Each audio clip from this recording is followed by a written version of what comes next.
Assalamualaikum warahmatullahi wabarakatuh. Balik lagi nih sama kelompok kami.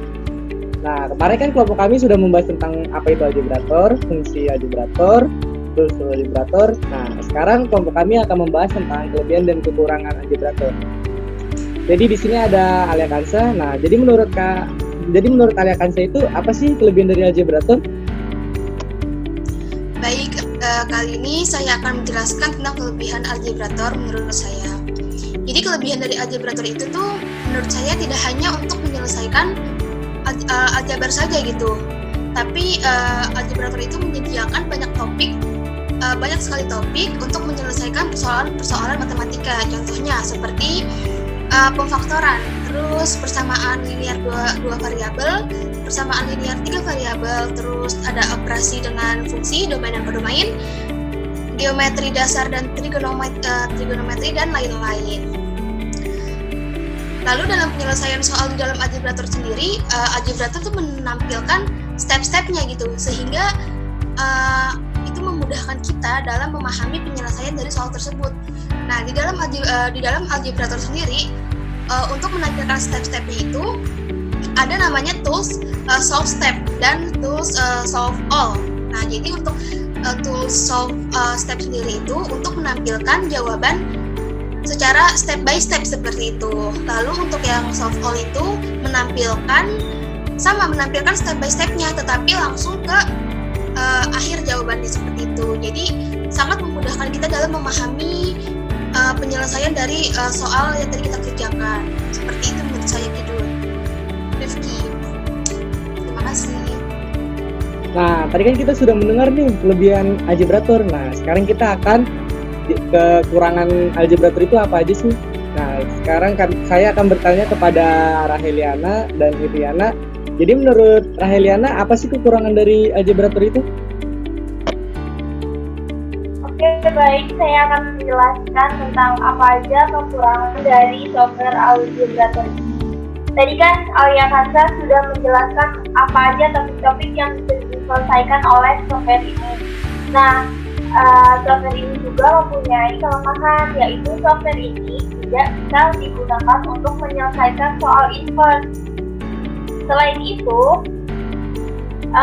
kekurangannya adalah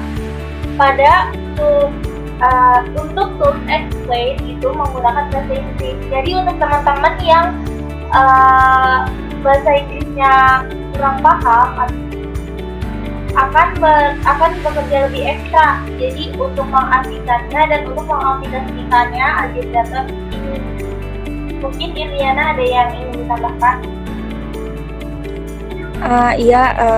Saya akan menambahkan soal kekurangan dari algebrator. Tadi kan Acel udah ngejelasin sedikit soal kekurangannya. Nah, sekarang saya akan menambahkan seperti yang dibilang sama Alia tadi soal kelebihan dari algebrator. Menurut saya dari kelebihan-kelebihan itu dapat terdapat kekurangan juga.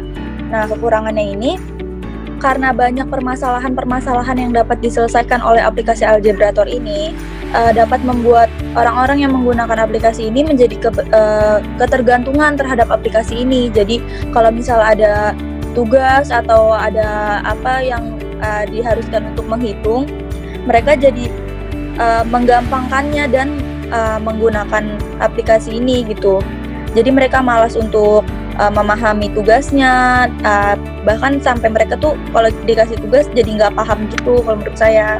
Nah, terus mereka juga jadi malas untuk mengerjakan tugas ini tuh dengan cara mereka sendiri gitu. Yang harusnya gurunya mengasih tugas untuk latihan siswanya, jadi siswanya tuh menggunakan cara cepat untuk menyelesaikan tugasnya itu dengan aplikasi algebrator ini. Begitu sih menurut saya. Nah, bagaimana? Kalian jadi tahu kan kelebihan dan kekurangan algebrator? Nah, sekarang kita akan ke kesimpulan. Jadi kesimpulan dari materi ini akan dijelaskan oleh Ilham Kurniawan. Oke teman-teman, nah kalian kan tadi udah dengar tuh kelebihan sama kekurangan dari algebrator ini. Nah, bisa kita lihat bahwa algebrator ini cukup membantu ya dalam dunia matematika karena kelebihannya itu pada fitur dari algebraitor ini banyak banget masalah matematika yang bisa diselesaikan dengan algebraitor ini. Tapi algebraitor ini juga memiliki kekurangan seperti yang dikatakan oleh Irli tadi, di mana karena banyaknya fitur ini, kebanyakan siswa itu menyalahgunakan algebraitor ini. Untuk apa? Jadi siswa itu menggunakan algebraitor itu hanya untuk mendapatkan hasil akhir, atau bisa dibilang siswa ini hanya bergantung pada algebraitor, tidak mencoba langsung latihan dengan manual atau tulis tangan.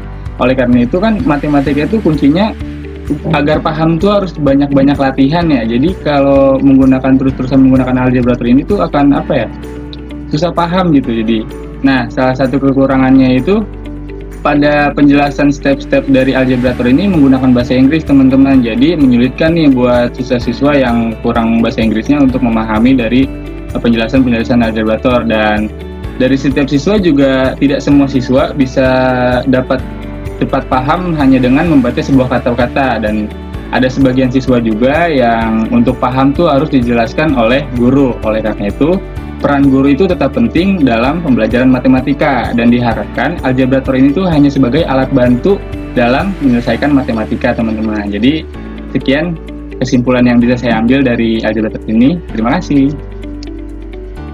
Terima kasih ya kepada teman-teman tentang sharing-sharing tentang kelebihan dan kekurangan algebraitor. Terus terima kasih juga kepada Kak Dini yang memberikan tugas ini, yang membuat kelompok kami mengerti tentang apa itu algebraitor. Terus terima kasih kepada teman-teman yang menonton video ini. Semoga video pembahasan matematika sebelum dan sekarang bermanfaat kepada teman-teman nih. Sekian pembahasan tentang algebraitor dari kelompok kami. Kurangnya mohon maaf. Wassalamualaikum warahmatullahi wabarakatuh.